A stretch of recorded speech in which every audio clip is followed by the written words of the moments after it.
Hello everyone, आज के हमारे जो कॉन्सेप्ट हैं वो थोड़े से अलग हैं और इसमें हम लोग जानेंगे जो कांटेक्ट है, संपर्क, उसके बारे में किसने ये टाइप्स बताए हैं। तो पॉजिटिव नेगेटिव कांटेक्ट के बारे में किसने कहा, क्या पता पूछ लिया जाए। तो कांटेक्ट यानी संपर्क सकारात्मक और नकारात्मक, ये किसने बताया है? तो ये बताया है ग्लिन और ग्लिन ने, ग्लिन एंड ग्लिन ने।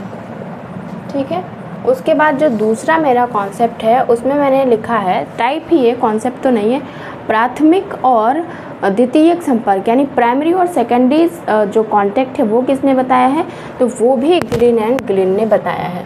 उसके बाद जो सेकेंडरी कांटेक्ट है उसको उन्होंने दो भागों में बांटा है, डायरेक्ट और इनडायरेक्ट। डायरेक्ट हो गया जैसे आपने किसी से फ़ोन पे बात कर ली तो वो हमारा सेकेंडरी डायरेक्ट कांटेक्ट है। इनडायरेक्ट कैसे होगा? जैसे आपकी तारीफ़ किसी ने की लेकिन आपको आकाशवाणी के माध्यम से पता चला, डायरेक्ट आपको नहीं पता चल पाया, है तो सेकेंडरी ही लेकिन आपको डायरेक्ट नहीं पता चला, आपको आकाशवाणी के माध्यम से पता चला, तो ये क्या हो जाएगा? Indirect contact. तो कांटेक्ट के बारे में यहाँ पे आप देख पा रहे हैं कि बात किसने करी है? ग्लिन एंड ग्लिन ने। तो इसलिए मैंने आपको शेयर किया, और ये भी कि सेकेंडरी के दो टाइप होते हैं, डायरेक्ट और इनडायरेक्ट। तो ये हमने सीखा, ये किसका है? ग्लिन एंड ग्लिन का है। इसके अलावा एक और इम्पॉर्टेंट टाइप हो सकता है पूर्ण संचार यानी परफेक्ट कम्युनिकेशन और इम्परफेक्ट कम्युनिकेशन की बात किसने की है? जैसे कि पूर्ण कम्युनिकेशन, परफेक्ट कम्युनिकेशन वो होगा हमने जो कहा वो आपने समझ लिया, और इम्परफेक्ट वो होगा हमने जो कहा वो आप नहीं समझ पाए, तो वो अपूर्ण संचार हो गया। तो इसकी बात किसने की है? इसकी भी बात करते हैं ग्लिन एंड ग्लिन।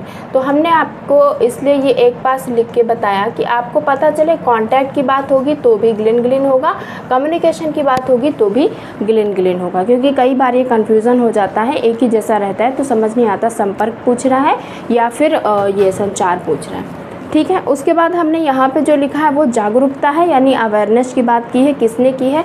उसमें हमने लिखा है खुला यानी ओपन, और गुप्त यानी क्लोज अवेयरनेस। उसके बाद संदेहास्पद यानी जो सस्पिशियस अवेयरनेस होगी, और नाटकी जो उसको दिखाएंगे कि नाटक कर रहे हैं, तो वो वाली अवेयरनेस। यानी ये कितने 1 2 3 4 1 2 3 एंड 4 टाइप ऑफ अवेयरनेस किसने बताई है?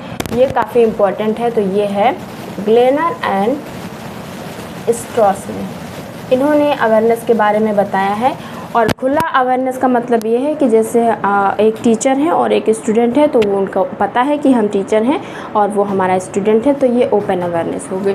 उसके बाद गुप्त अवेयरनेस क्या हो गई कि जैसे कि कोई जासूस होता है और वो आ गया है लेकिन उसको पता नहीं होता है मंत्री को कि ये जासूस है, तो ये क्लोज अवेयरनेस होगी। संदेहास्पद ये हो गया कि जब मंत्री को ये संदेह हो जाता है कि शायद ये जासूस है, तो वो संदेहास्पद अवेयरनेस हो गया।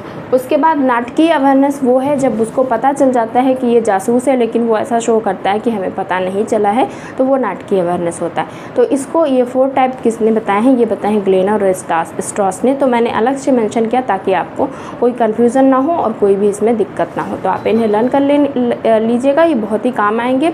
और ये छोटे छोटे कन्फ्यूज़न हो जाते हैं कम्युनिकेशन में और जो कांटेक्ट है, तो कम्युनिकेशन हो या कांटेक्ट हो, दोनों के ही टाइप में ग्लिन एंड ग्लिन ही आंसर होगा। Okay, thank you for watching the video.